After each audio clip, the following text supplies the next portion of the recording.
Bonjour à tous, avec l'aide de Dieu, nous allons étudier le Rambam, les lois de Psula, Mukdashim, le 7e chapitre. Jusqu'à présent, le Rambam nous a parlé des animaux qui sont disqualifiés. Maintenant, le Rambam, dans le prochain chapitre, va nous parler des oiseaux qui sont disqualifiés.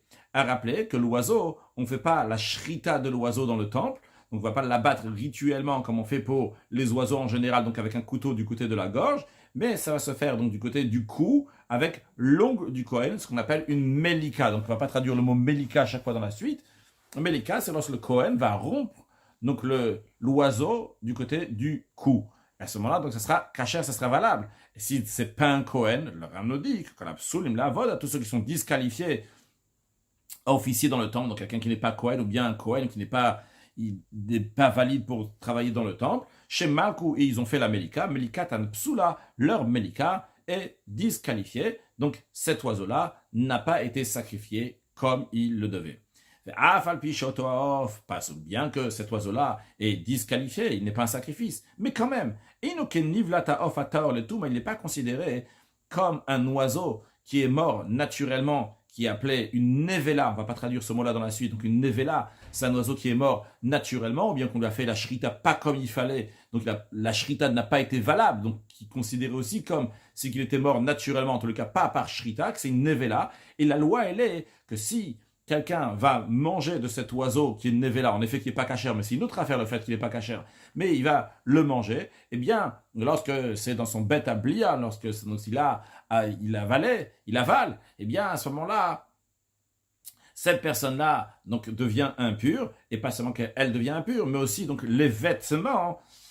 ces vêtements vont devenir impurs. Donc, on nous dit ici, cet oiseau-là, vrai qu'il est disqualifié pour le sacrifice, mais il n'a pas la loi d'impureté d'un oiseau qui est pur, qui est mort naturellement. Vechen, de même, imalak balayla, si la melika a été fait la nuit, donc à un moment qu'on ne peut pas faire l'officier dans le temple, ou bien qu'il a pris un oiseau qui est profane et qu'il a fait la shrita, abattu rituellement, donc du côté de la gorge, dans la cour du temple, ou bien avec kochim, qu'il a pris un oiseau donc qui est consacré bachutz, et il l'a fait à l'extérieur du temple, et ils ne sont pas considérés comme une nevela, donc il ne rend pas impur la personne et les vêtements de cette personne-là qui va manger cet oiseau. Le Ram va nous donner la règle dans quelques instants. Malak torim shelo yiyazmanam. En revanche, dans des cas où le problème est de base, c'est-à-dire le problème est de base, contrairement à ce qu'on a vu dans Halacha Aleph, c'était un oiseau qui pouvait être offert dans le temple, qui pouvait être caché, etc., mais qui a eu un problème. Pourquoi le problème est apparu? Parce qu'il était dans le temple. Et dans le temple, la manière de faire, c'est comme ça et pas autrement. Oui, parce qu'il était consacré. Et donc, vu qu'il est consacré, et il ne fallait pas le faire à l'extérieur du temple, donc il y a ici une notion de gdusha, de sainteté, mais ça n'a pas été fait comme il faut. Mais en revanche, dans la Chabet, le Ram nous dit, si la personne a pris des tourterelles, chez le Yazmanam, qu'ils n'ont pas encore l'âge de pouvoir être amenés, parce qu'on ne peut pas les amener tant qu'ils n'ont pas encore yaziv, ou lorsqu'ils ne sont pas encore, ils ont grandi, ou bnei Yona, Shavarzmanam, ou bien des jeunes tourterelles, jeunes colombes, avarzmanam, le temps il est déjà passé, parce qu'on peut les offrir jusqu'à chez yaziv, ou jusqu'à qu'ils vont voir donc les plumes comme ça qui montrent qu'ils ont grandi. Donc de base, ils sont disqualifiés. De base, on ne peut pas les amener en tant que sacrifice. Ou bien un oiseau, chez Yavash Gapa, que son aile a séché, ou bien chez Nismet Eina, ou bien que son œil a été retiré, bien qu'on peut traduire aussi chez Nismet qui a été aveugle, mais sous-entendu, on a pris dans ce qui est interdit au Misbéach, il serait Misbéach, c'est quand il manque un membre. Chez Nite à Ragla, ou bien que la pâte a été coupée, à raison de Vel al Davar. Dans ces cas-là, vu que de base, c'était déjà pas possible de l'amener en sacrifice, eh bien, ça c'est une nevela une fois que cet oiseau il est mort. Zéakla, le Ram nous donne la règle. Quand est-ce qu'on sait que c'est une nevela, quand est-ce que c'est pas une nevela? Kol shayapisula bakodesh, si la disqualification s'est faite parce que c'est la sainteté, donc c'est lié avec la sainteté. Dans ces cas-là, vu que c'est la sainteté qui le rend disqualifie, alors à ce moment-là, c'est psula, en effet, c'est disqualifié. Ve'eina nevela, c'est pas la loi d'une nevela. Mais loya pisula bakodesh, si la disqualification ne s'est pas faite parce que c'était saint, mais tout simplement parce que l'oiseau il manquait quelque chose, par exemple, il manque une patte. C'est pas question de sainteté, c'est pas parce que c'est saint qu'il était disqualifié, c'est tout simplement parce qu'il pouvait jamais être offert au temple. Et donc, dans un tel cas, raison nevela le choldava, cet oiseau-là, eh bien, il est une nevela, et donc la personne qui la mange sera impur et rendra impur ses vêtements. Alakha Gimel, les fichach. C'est la raison pour laquelle, basée sur la règle que nous avons dit, que si on a pris un oiseau, on lui a fait melika, et c'est pas dans le Kodesh, ça rend impur, donc comme une nevela. Alors c'est pour cela qu'un molek venim tsetefa, quelqu'un qui a fait le Kohen, qui a fait la melika, et il s'avère que cet animal-là, donc, et cet oiseau-là, donc, il est tréfa, c'est-à-dire qu'il a une maladie que c'est sûr et certain, donc il va bientôt mourir, donc on ne peut pas le manger, on ne peut pas l'amener en sacrifice, au shemalak besakin, ou bien si la melika, à la place d'être soit fait donc avec l'ongle dans le cou de l'oiseau, ça a été fait avec un couteau, au shemalak chulik bifnim, ou bien qu'il a fait la melika des oiseaux profanes à l'intérieur du temple, des kochim bachutz, ou bien qu'il a pris des oiseaux qui sont saints, et il a fait la melika à l'extérieur du temple. Dans tous ces cas-là, à raison nevela, le chol davar, eh bien, c'est une nevela à tous ces détails. Car la melika, ni elle permet l'oiseau de le manger, ni purifie l'oiseau de ne pas avoir qu'il ne soit pas une nevela, elle a davar. Quand est-ce qu'elle fait ça, la melika? Quand est-ce? Elle a davar uniquement quelque chose qui est kasher, qui est valable pour le misbéach, et bien à ce moment-là seulement, ça va le rendre permis à manger donc pour les kohanim, et ça va le rendre pur, que ça ne sera pas une nevela. Si c'est lorsque c'est un oiseau qui est pur, donc ça ne va pas le rendre une nevela. Mais dans tous ces cas-là que nous avons dit, que l'oiseau, il n'est pas valable pour le misbéach, à ce moment-là, c'est une nevela. Aval, mais hanirba, un oiseau qui a subi l'accouplement. Vehamukse, ou un oiseau qui a été destiné pour l'idolâtrie. Vehanevad, un oiseau qui a été servi comme idole. Vehaetnan, et un oiseau qui a été donné en salaire pour une prostituée. Vehamechir, et un oiseau qui a été acquis en échange d'un chien. Vehatumtum, et un oiseau dont les organes génitaux sont recouverts d'une membrane de sorte qu'on ne sait pas distinguer si c'est un mâle ou une femelle. Veandrogynos, un androgyne. Shenim le coup, qu'on a fait la melika, arelu nevela de chol davar, eh bien, ils sont une nevela à 100%, donc ils vont rendre impurs les vêtements, donc la personne et les vêtements, donc de celui qui les mange, de betablia lorsqu'il va, ça va passer par sa gorge, car la sainteté ne s'applique pas sur tous ces oiseaux qu'on vient de mentionner dans la Hadalet, et En Pisulam Bakodesh, leur disqualification n'est pas liée parce que c'est la sainteté. Ils n'ont jamais pu être amenés en sacrifice, vu qu'il a subi un accouplement, vu qu'il a été servi en idole, vu qu'il a été désigné pour une idole, tum androgynos, etc. Halacha he. Maintenant, le Rambam veut dire donc des choses qui sont importantes, pas seulement pour ce chapitre-là, mais aussi pour le chapitre Chet, il me semble aussi pour le Tête. Donc le Massa, des choses qu'on a déjà expliquées d'ailleurs dans Massa à Korbanot. Il va parler donc des korbanot, des sacrifices, et sacrifices particulièrement, comme on a dit au début du chapitre, des oiseaux. Il va parler donc du chatataof et du olataof. Donc il y a deux sortes d'oiseaux qui sont offerts dans le temple. Il y a celui qui est un sacrifice expiatoire, donc un oiseau expiatoire, chatataof. Il y a le olataof, l'holocauste, oiseau, donc un oiseau qui est amené en holocauste. Donc dans les deux, on fait melika. Mais il y a des différences comment on fait la melika. Lorsqu'on fait la melika du chata, du sacrifice expiatoire, le Kohen en effet va rompre le cou de l'oiseau, mais il va quand même garder le cou de l'oiseau, sera encore rattaché au corps. En revanche, lorsque le Kohen va faire la melika du hola, du sacrifice de l'oiseau holocauste, eh bien dans ce cas-là, la Torah dit qu'il va complètement couper la tête de l'oiseau avec son ongle, il va totalement enlever la tête. Donc ça, c'est déjà une différence quand il fait la melika. Suite à cela, il y a aussi une différence comment il va faire la hazaya, comment il va faire de l'aspersion. Lorsque le Rav va nous dire ici que l'aspersion donc du sang du sacrifice expiatoire est fait donc dans la partie inférieure de l'autel, tandis que l'aspersion de l'oiseau est fait au-dessus. Et encore un point, la manière comment on fait l'aspersion est différente quand c'est le sacrifice expiatoire ou bien c'est l'holocauste. En plus du fait de cette différence-là, si c'est la partie supérieure de l'autel ou la partie inférieure. Quand on dit supérieur ou inférieur, est-ce que c'est au-dessus du Chutasika ou bien c'est en dessous le Chutasika. Donc le Chutasika était un fil, une bande rouge qu'il y avait au milieu de l'autel. Et donc, il disait justement qu'il se séparait donc, entre les sangs donc, qui doivent être aspergés au-dessus et les sangs qui doivent être aspergés en dessous. Donc encore une fois, le premier point, c'est que celui de Ola, c'est là-haut. Donc le sang est là-haut. Celui du Khatat, donc c'est en dessous. à part ça, la manière de faire la hazaya est aussi différente. Dans le Khatata'ov, dans le sacrifice expiatoire, eh bien, d'abord, il asperge du sang, qui est d'ailleurs comme dans tous les sacrifices, et après cela, donc, il va pousser l'oiseau, il va appliquer, il va faire expression du sang comme ça sur l'autel. En revanche, dans le Olata'ov, il n'y a pas d'aspersion directement, il prend l'oiseau et il le pousse comme ça, il expresse son sang sur les parois de l'autel, mais il n'y a pas donc la hazaya, l'aspersion. Encore une chose qui est évidente, donc l'intention doit être pour celui, quand on fait celui du khatat, doit être pour khatat, quand c'est le hola, ça doit être hola. Ça, on verra un petit détail sur ça dans la suite, dans la chachet. Mais en tous les cas, donc les principes de différence de Ram nous dit que on a déjà expliqué dans les lois de la manière qu'on fait les sacrifices. Que le sacrifice expiatoire de l'oiseau est fait en bas. Quand Ram dit c'est fait en bas, c'est que l'aspersion du sang de le sacrifice expiatoire oiseau est aspergé sur la partie inférieure, en dessous le choutasika, en dessous le fil rouge, la bande rouge qu'il y a sur l'autel. Et l'aspersion du sang de l'oiseau expiatoire est fait au-dessus de la bande rouge. Maintenant, c'est la raison pour laquelle que que si il a aspergé le sang du sacrifice expiatoire là-haut, c'est pas juste. Psoula, eh bien, c'est disqualifié.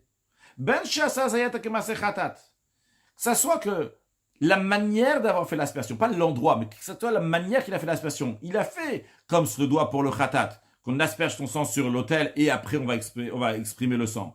Ou bien qu'il a aspergé le sang comme on fait pour l'Holocauste, qu'on n'asperge pas le sang et après on fait l'expression, mais directement on fait l'expression du sang. Ou bien que ça soit qu'il a fait avec l'intention que c'est un holocauste. L'intention que c'est un sacrifice expiatoire. Quoi qu'il arrive, le fait qu'il a pris le sang du sacrifice de l'oiseau expiatoire qui devait être mis en dessous le Chutasika, dans la partie inférieure de l'autel, il a mis au-dessus, c'est disqualifié.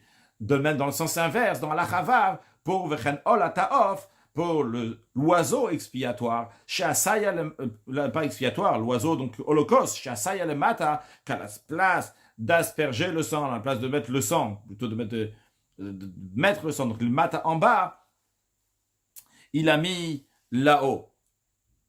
Il a pas à la place de mettre là-haut, il a mis en bas. Je me suis rappelé encore une chose que je n'ai pas dit tout à l'heure, qui nous concerne donc pour maintenant, que l'endroit où on fait la Melika est différent. En ce qui concerne donc le Olataof, l'endroit pour l'Holocauste, l'oiseau, l'endroit où le Kohen va faire la Melika, c'est sur l'autel. En revanche, pour le Khatat, ça peut être sur l'autel, ça peut être en bas de l'autel, n'importe quel endroit.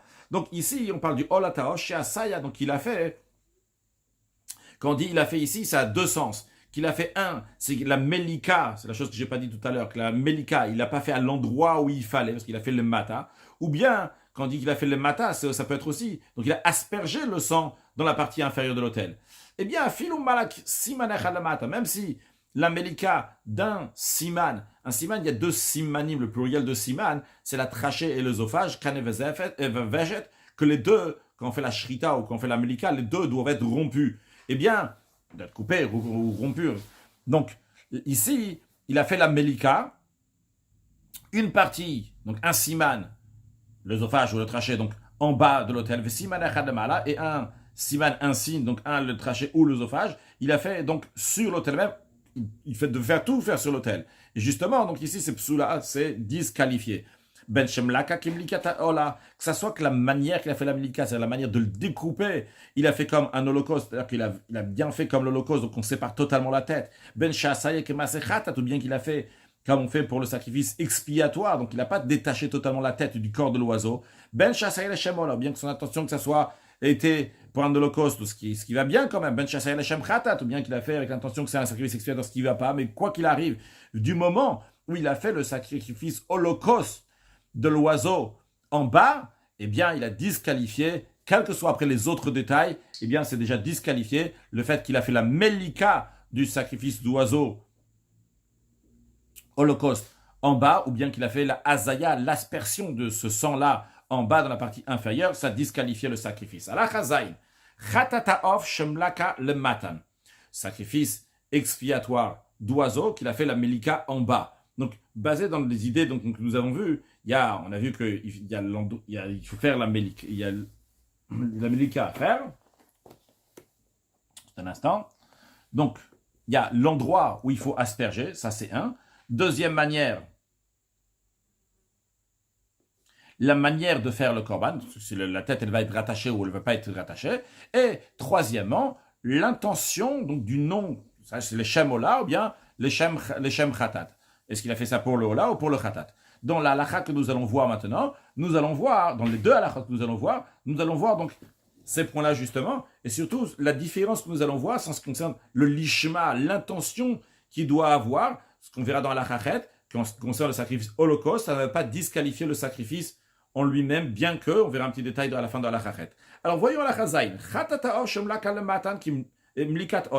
donc il a fait le sacrifice expiatoire d'oiseau, mais la melika, il a fait en bas, ça va aussi, tout va bien pour l'instant. Mais la manière qu'il a fait, il a fait comme on fait la melika d'un oiseau holocauste. C'est-à-dire qu'il a entièrement enlevé la tête de l'oiseau, alors qu'il s'agit ici d'un oiseau khatat, qui la tête doit rester rattachée au corps. Et il a fait même le sham khatat avec l'intention que c'est pour un sacrifice expiatoire.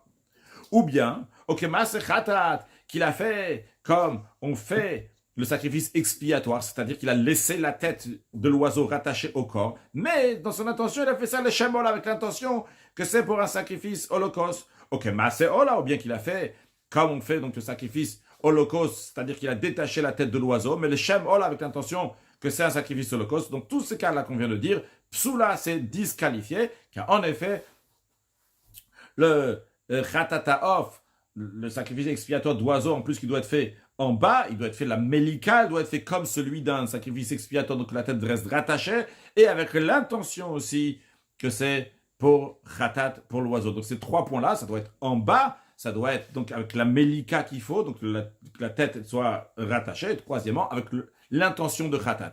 Ce que nous allons voir maintenant dans la halakha, en ce qui concerne l'oiseau holocauste, les deux premiers détails sont importants, le troisième passe. C'est-à-dire que le premier détail, donc la melika, la melika et la hazaya, donc l'aspersion doit être faite sur la partie supérieure de l'autel. Et deuxième point, que ça doit être fait, donc la manière de la melika d'un hola, donc elle doit détacher la tête de l'oiseau. Mais en ce qui concerne le troisième point, qui doit être fait, donc on avait dit pour le khatat, il faut absolument que ça soit fait avec l'intention du khatat, sacrifice expiatoire, sinon c'est disqualifié. Pour le hola, ça passe, même s'il n'a pas eu l'intention que ça va être fait pour le hola. Voyons ça sur le texte. De même, un sacrifice d'oiseau expiatoire qu'il a fait donc sur la partie supérieure de l'autel, donc comme il se le doit. Mais la manière qu'il a fait la melika, c'est que masekhatat, il a fait comme on fait pour un sacrifice expiatoire, c'est-à-dire que la tête est encore restée rattachée au corps de l'oiseau.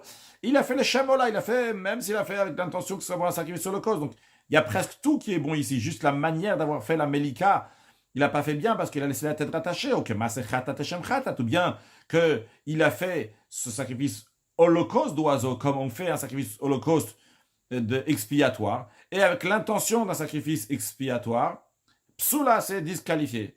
En revanche, que ola le shem khatat, s'il a fait là-haut, sur la partie supérieure, il a fait la melika comme il fallait aussi, qu'il a détaché la tête. Mais dans son intention, il a l'intention que ce soit pour un sacrifice expiatoire. Kshera, c'est kasher, c'est valable, c'est un sacrifice donc qui est agréé. Mais, en ce qui concerne le propriétaire qui a amené ça à Bilvad, chez le Alatabal, mais c'est pas considéré, si les propriétaires devaient amener, ils avaient l'obligation d'amener un sacrifice, ils ne sont pas quittes d'avoir amené leur sacrifice, ils doivent amener à nouveau un autre sacrifice holocauste. Tous ces oiseaux que nous avons mentionnés, qui sont disqualifiés parce qu'ils n'ont pas été faits au bon endroit, il fallait faire là-haut, il l'a fait en bas, ou vice-versa, ou bien des shinui masem, ou bien que la melika n'a pas été fait comme il faut, shinui masem littéralement, que l'action qui devait être faite n'a pas été faite comme il faut, il n'a pas bien découpé, il fallait découper, il n'a pas découpé, au shinui shman, ou bien parce qu'il a changé le nom, donc pour un autre sacrifice. Einan kenivlata of le tuma. Tous ces oiseaux-là ne sont pas considérés comme un oiseau profane, pur, qui est mort naturellement, qui est considéré une nevela et donc qui rend impur. Mais ces oiseaux-là ne sont pas considérés comme ça. En effet, basé sur la règle qu'on a appris avant, tous ces oiseaux-là, Pisulan Bakodesh, comment ils sont devenus disqualifiés? C'est parce qu'ils sont dans le Kodesh, ils sont dans un contexte de notion consacrée, et donc il devait être fait là-haut, il a été fait en bas à la place. C'est la raison pour laquelle donc il a été disqualifié. Donc c'est la raison pour laquelle il ne rend pas impur. Si quelqu'un va les faire rentrer dans sa gorge, eh bien il ne va pas rendre impur, comme c'est le cas dans les oiseaux ordinaires purs qui sont morts naturellement. De même en ce qui concerne un sacrifice oiseau expiatoire ou bien un sacrifice oiseau holocauste qui est devenu pigoul. Pigoul, on apprendra dans Perek Yud Gimel, la première halakha, alors on nous dira plusieurs catégories de pigoul. Entre autres, il y a donc plusieurs catégories que c'est pas kasher. Il y a le pigoul, donc c'est que le Kohen, au moment, par exemple, de la shrita, il a pensé de manger le sacrifice plus tard que la date qu'il faut, ou bien d'asperger le sang plus tard de ce qu'il faut. Eh bien, ça le rend pigoul. Au nitmet, ou bien que ce sacrifice expiatoire d'oiseau, ou bien ce sacrifice oiseau holocauste, il est devenu impur. Au naset notar, ou bien il est devenu du notar, donc c'est des restes, c'est passé le temps qu'il devait le manger, et maintenant c'est du notar. Eh bien, tout cela, tous les cas qu'on a mentionnés, ne rend pas impur lorsque la personne les avale, comme c'est le cas d'un oiseau profane ordinaire qui est mort naturellement. Pourquoi cela ne rend pas impur comme une nevela? Car tout ce qu'on vient de mentionner ici dans l'Achatet, tous ces oiseaux-là, pourquoi ils ont été disqualifiés? C'était dans un contexte de Bakodesh, de sainteté, le pigoul, tamé, notar, etc. Shinui masem, shinui shma, comme asiyatan, toutes ces choses-là, c'est le Kodesh, c'est la sainteté qui les rend pas ceux qui les disqualifient, donc ils ne sont pas considérés, ils ne sont pas une nevela. Halachayud, chatataof abal asafek, un sacrifice expiatoire d'oiseau qui est venu par doute, comme le Rav va l'expliquer dans quelques lignes. Eh bien, na cette mitzvata, elle est faite donc comme le rituel d'un sacrifice expiatoire d'oiseau, comme il se doit. Mais, quand même, elle ne va pas être mangée par les Kohanim comme tous les autres sacrifices expiatoires d'oiseaux qui sont mangés par les Kohanim. Ici, vu que c'est venu par un doute, et la tisaref, on va la brûler. Comme tous les sacrifices donc ils sont disqualifiés, que sont brûlés. Le Ram, il a dit qu'il a amené un sacrifice oiseau expiatoire par un doute. Comment il peut avoir un doute? Quelles sont les manières qu'il peut avoir un doute? Comme par exemple, si la femme, elle avait un doute si elle était zava ou pas. Une zava, donc c'est une femme qui a eu du sang. De manière plus précise, la femme, elle a un cycle qui dure 7 jours, 11 jours, 7 jours, 11 jours. C'est-à-dire que depuis la première fois de sa vie, lorsqu'elle a eu un écoulement, eh bien, elle compte 7 jours, après 11 jours, 7 jours, 11 jours, etc. Si elle voit du sang dans les 7 jours, eh bien, elle est nida. Si elle voit le sang dans la période des 11 jours, elle est zava. Donc, dans la zava, il y a plusieurs sortes de zava. Et une zava qui a eu un écoulement pendant 1 jour, une zava qui a eu un écoulement pendant 2 jours, une zava qui a eu un écoulement pendant 3 jours. Alors, elle doit amener un sacrifice. Maintenant, imaginons qu'elle a un doute si elle a eu du sang pendant 3 jours ou 2 jours. Donc, elle ne sait pas, mais quand même, la zava amène un sacrifice. Elle amène un sacrifice d'oiseau. Alors maintenant, ce sacrifice d'oiseau vient par le doute. Elle était sfek zava, ou sfek yoledet, une femme qui accouche. Elle amène un sacrifice. Eh bien, si elle amène un sacrifice oiseau, eh bien, cet oiseau-là qu'elle amène, elle ne sait pas si elle amène, la raison pour laquelle elle amène ce sacrifice-là, c'est pour...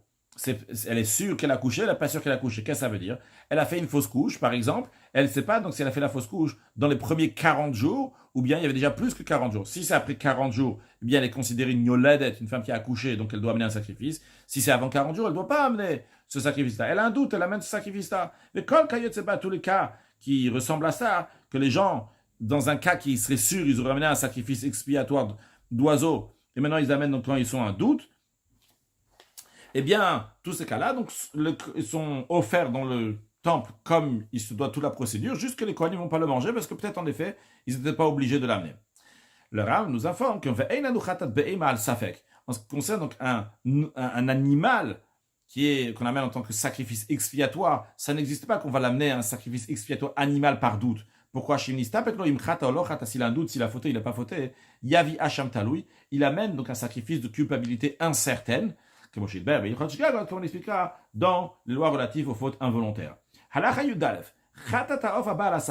Un oiseau expiatoire donc, qui était amené donc, par doute. Cette femme-là qui l'a amené, il s'est avéré, à la base, elle avait pris cet oiseau-là pour amener mais en tant que sacrifice de doute. Et là, elle a su qu'en effet, elle est redevable de ce sacrifice-là. Par exemple, elle a découvert qu'en effet, c'est déjà passé 40 jours, ou bien elle a découvert qu'elle était vraiment zava. Il y a eu 3 jours d'écoulement. Alors, si elle a su ça avant qu'on fasse la mlika, dans ces cas-là, on va faire ce sacrifice-là comme un khatat, comme un sacrifice expiatoire. Donc, on est sûr que c'est un sacrifice expiatoire. Et on va la manger, les Kohanim vont le manger comme il se doit. Mais non, si c'est après que on a fait la mlika, elle a su qu'elle était redevable de ce sacrifice-là. Le Kohen va continuer donc la procédure qui, après la mlika, donc d'asperger le sang sur les parois de l'autel, et après aussi donc exprimer le sang, l'expression du sang, du reste du sang sur l'autel. Par contre, ça ne sera pas mangé par les Kohanim, mais ça sera brûlé. Pourquoi? A priori, les Kohanim peuvent la manger, vu que c'est sûr que dans le sacrifice, la réponse elle est que les Shelo Yomru, faut pas que les gens vont dire, les gens vont penser que Khatataof, les gens vont dire, tiens, regarde, cette dame-là, quand elle est arrivée ici, elle a amené un sacrifice expiatoire, donc par doute. Et qu'est-ce qu'on voit? On voit ici que les Kohanim le mangent. Car à la base, c'est venu, elle a amené ça parce qu'elle avait un doute. C'est la raison pour laquelle, quand les gens ils sont pas au courant, qu'après elle a su qu'elle devrait l'amener avec évidence. C'est la raison pour laquelle que c'est brûlé. Non, si après avoir l'amené, il s'avérait qu'elle est sûre qu'elle n'est pas redevable de sacrifice. Il s'avère que son écoulement était seulement pendant 2 jours, ou bien qu'elle est sûre qu'elle a fait la fausse couche dans les 40 jours. Eh bien, à Rezot, dans ces cas-là, donc ce sacrifice oiseau expiatoire sera enterré. Conclure avec un mot de Chassidut. Le Rabbi nous dit, quel est le sens de ce que le Rambam nous enseigne aujourd'hui, que le Chatataof, il est fait en bas, et le Olataof, il est fait là-haut, et que c'est uniquement, ça doit être comme ça, et sinon c'est disqualifié. Le Rabbi nous explique qu'est-ce que ça veut dire dans le service du juif envers Hachem. La différence entre un Chatat et un Ola, il est que Chatat, c'est une kapara, ça vient pour un pardon. En effet, il y a écrit que le Khatat, pourquoi il vient? C'est le Khat pour pardonner. En revanche, le Ola, le sacrifice holocauste, il a appelé un doron, il a appelé un cadeau.